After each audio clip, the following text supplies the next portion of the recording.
Ahora vamos a ver la necrosis tubular aguda cuando esta se da por isquemia. Entonces ya en el video anterior vimos cómo podemos clasificar la falla renal aguda intrarrenal y vimos que una de estas es la necrosis tubular aguda. Necrosis tubular aguda tenemos dos tipos, una la que es por isquemia y otra la que es por cosas que sean nefrotóxicas. Ahorita vamos a ver nada más la que es por isquemia. Ahora básicamente vamos a pensar como que la necrosis tubular aguda cuando es por isquemia es, digamos, progresión de la falla renal aguda prerrenal. Porque ya en videos anteriores vimos que la falla renal aguda prerrenal, esta es porque tenemos una disminución de la perfusión de los riñones. Pero per se los riñones no están mal, sino que tenemos una disminución de la perfusión.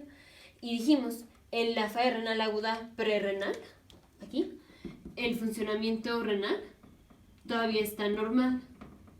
Aquí, cuando el paciente viene con necrosis tubular aguda, que sea por isquemia, vamos a tener al inicio se va a presentar como si fuera falla renal aguda prerrenal.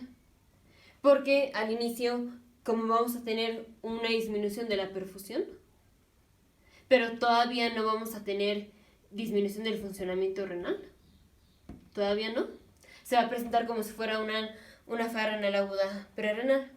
Y conforme pasa el tiempo, que ya ahora sí tenemos más daño a los riñones, el paciente viene con falla renal aguda con disfunción renal. Y cuando el paciente tiene falla renal aguda con disfunción renal por isquemia, básicamente a eso se le llama necrosis tubular aguda por isquemia. Entonces vamos a pensar como que la necrosis tubular aguda por isquemia es la progresión de la falla renal aguda prerrenal, en donde ahora ya vamos a tener disfunción renal. Porque básicamente la falla renal aguda prerrenal se da por disminución de perfusión de los riñones. Y aquí necrosis tubular aguda por isquemia, pues es por disminución de perfusión de los riñones. Solo que en la prerrenal no tenemos alterado el funcionamiento renal, en la necrosis tubular aguda sí tenemos alterado el funcionamiento renal. Entonces básicamente como definición o como hay que pensarlo, es así. Ahora entonces causas de necrosis tubular aguda por isquemia es cosas que hagan disminución de perfusión a los riñones, pero generalmente es que sea una disminución de la perfusión, digamos, súbita. O sea, por ejemplo, una estenosis de la arteria renal, ya vimos que esto produce una falla renal aguda prerrenal. Pero la estenosis de la arteria renal pues se va desarrollando con los años por la placa ateroma.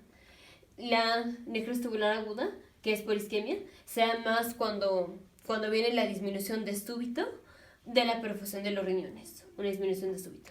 Como es, por ejemplo, cuando el paciente tiene choque cardiogénico, o choque séptico, o choque anafiláctico, por ejemplo.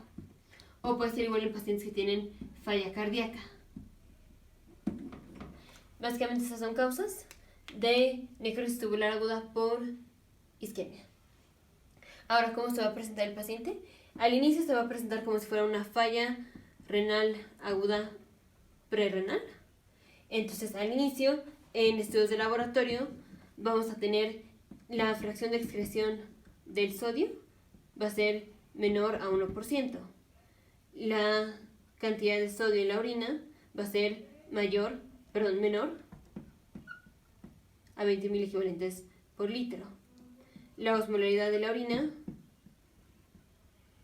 va a ser 500 miliosmoles, más de 500 miliosmoles. Y luego vamos a tener la relación nitrógeno ureico a creatinina, va a ser más de 15. Pero esto es solo al principio, muy al principio de que empieza la necrosis tubular aguda.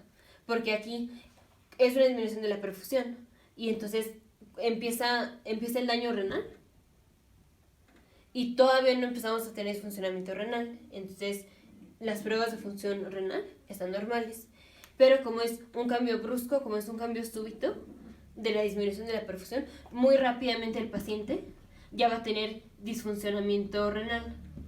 Entonces muy rápidamente el paciente va a tener fracción de excreción de sodio de más de 2%, cantidad de sodio en la orina de más de 40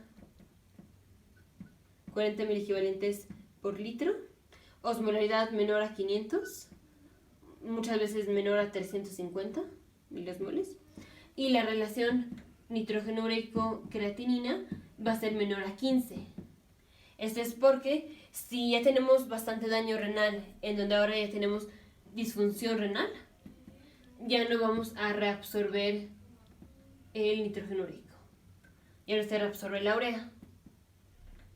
Entonces, si no se reabsorbe urea es menos urea que vamos a tener en la sangre. Y entonces el nitrógeno ureico entre la creatinina nos va a dar un número menor a 15. Entonces, en estudios de laboratorio va a ser un paciente que puede ser que al inicio, muy al inicio, se presente como si fuera falla renal aguda prerrenal, pero rápidamente ya va a venir con disfuncionamiento renal. De hecho, puede ser que ya desde el inicio vea con sodio de más de 40 miliequivalentes por litro, osmolaridad de menos de 500. La fracción de excreción de sodio puede ser que ya sea más de 2%. Lo que sí es primero normal y luego anormal es la relación nitrógeno ureico-creatinina. Esto empieza como mayor a 15 y luego termina siendo menor a 15 rápidamente, porque aquí sí ya tenemos daño per se a los riñones que está terminando en disfuncionamiento renal. Entonces, estos son estudios de laboratorio. Ahora, como el paciente ahora sí está teniendo disfunción renal, va a venir con hipercalemia y con acidosis metabólica porque no está pudiendo reabsorber el bicarbonato. Entonces, aparte de las pruebas de funcionamiento renal que finalmente van a estar alteradas, vamos a tener hipercalemia y vamos a tener una acidosis metabólica. Ahora, tratamiento para estos pacientes es, primero el paciente va a venir como si fuera falla renal aguda prerrenal. Y luego, esto no sucede siempre en la necrosis tubular aguda, pero específicamente cuando la necrosis tubular aguda es por isquemia, pasamos de estar en una fase como si fuera falla renal aguda prerrenal a entrar a una fase oligúrica. Oligúrica, esto es que el paciente está produciendo menos orina porque aquí el paciente ahora sí ya tiene daño a los túbulos, daño a la nefrona. Entonces pasamos de presentación como falla renal aguda prerrenal a una fase oligúrica o puede ser anuria.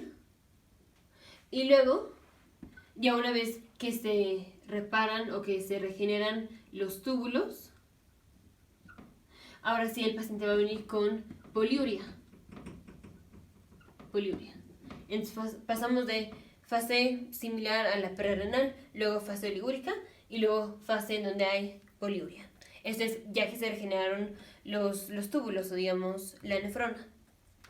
Ahora, el paciente que viene con necrosis tubular aguda por isquemia, el tratamiento es perfundir a los riñones. Y como perfundimos a los riñones, vamos a dar líquidos. O sea, damos solución salina normal. Ahora, la razón por la cual damos solución salina normal va a ser doble. Una, para perfundir a los riñones, que es lo que está causando el daño. Y otra, para distinguir entre falla renal aguda prerrenal versus esta que es la necrosis tubular aguda por isquemia.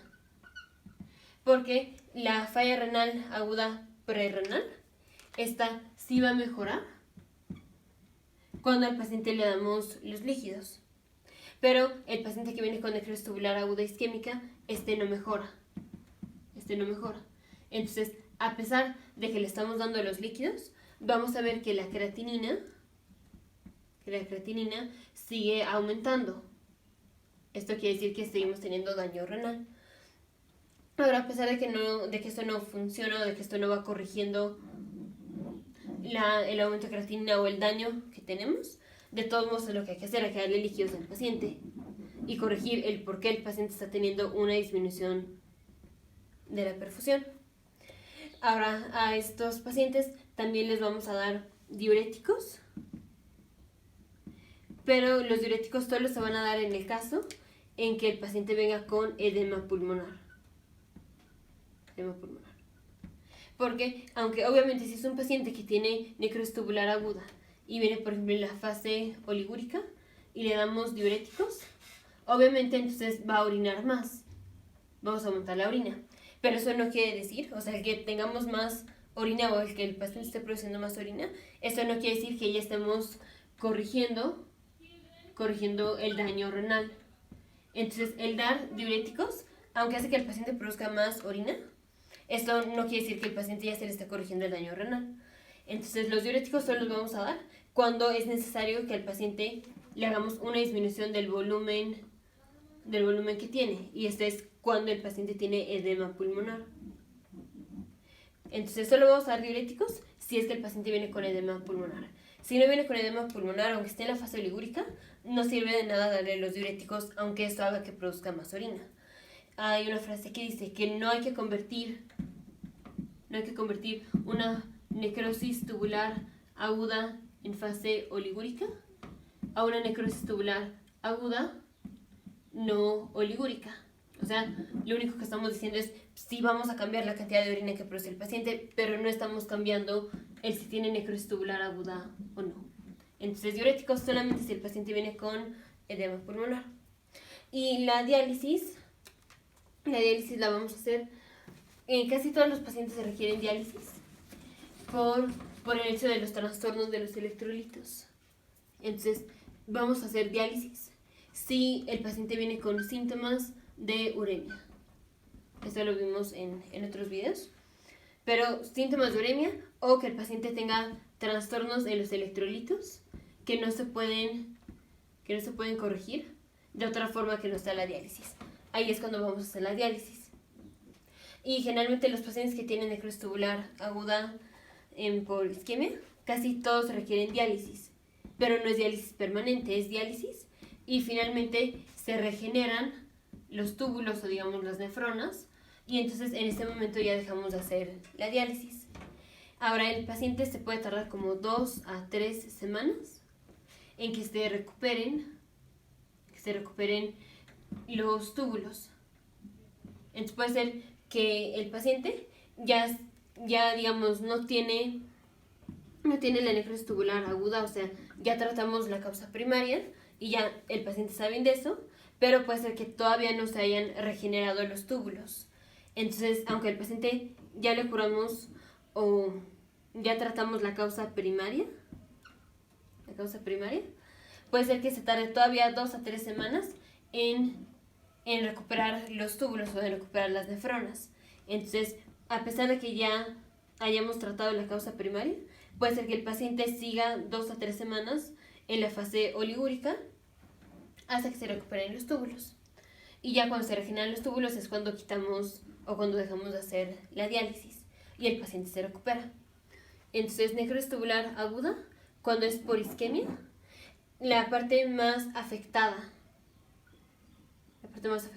de los riñones es el túbulo contorneado proximal de la nefrona y el segmento ascendente del asa de Henle. Esas son las zonas más susceptibles de la nefrona a isquemia y por tanto las más afectadas. Entonces, necrosis tubular aguda por isquemia, vamos a pensarlo como que es la progresión de la falla renal aguda prerrenal, en donde ahora el paciente viene con disfuncionamiento renal. Entonces, pruebas de funcionamiento renal generalmente van a estar alteradas. Puede ser que la relación nitrógeno ureico a creatinina al principio esté normal, pero luego va a estar ya anormal, o sea, menor a 15.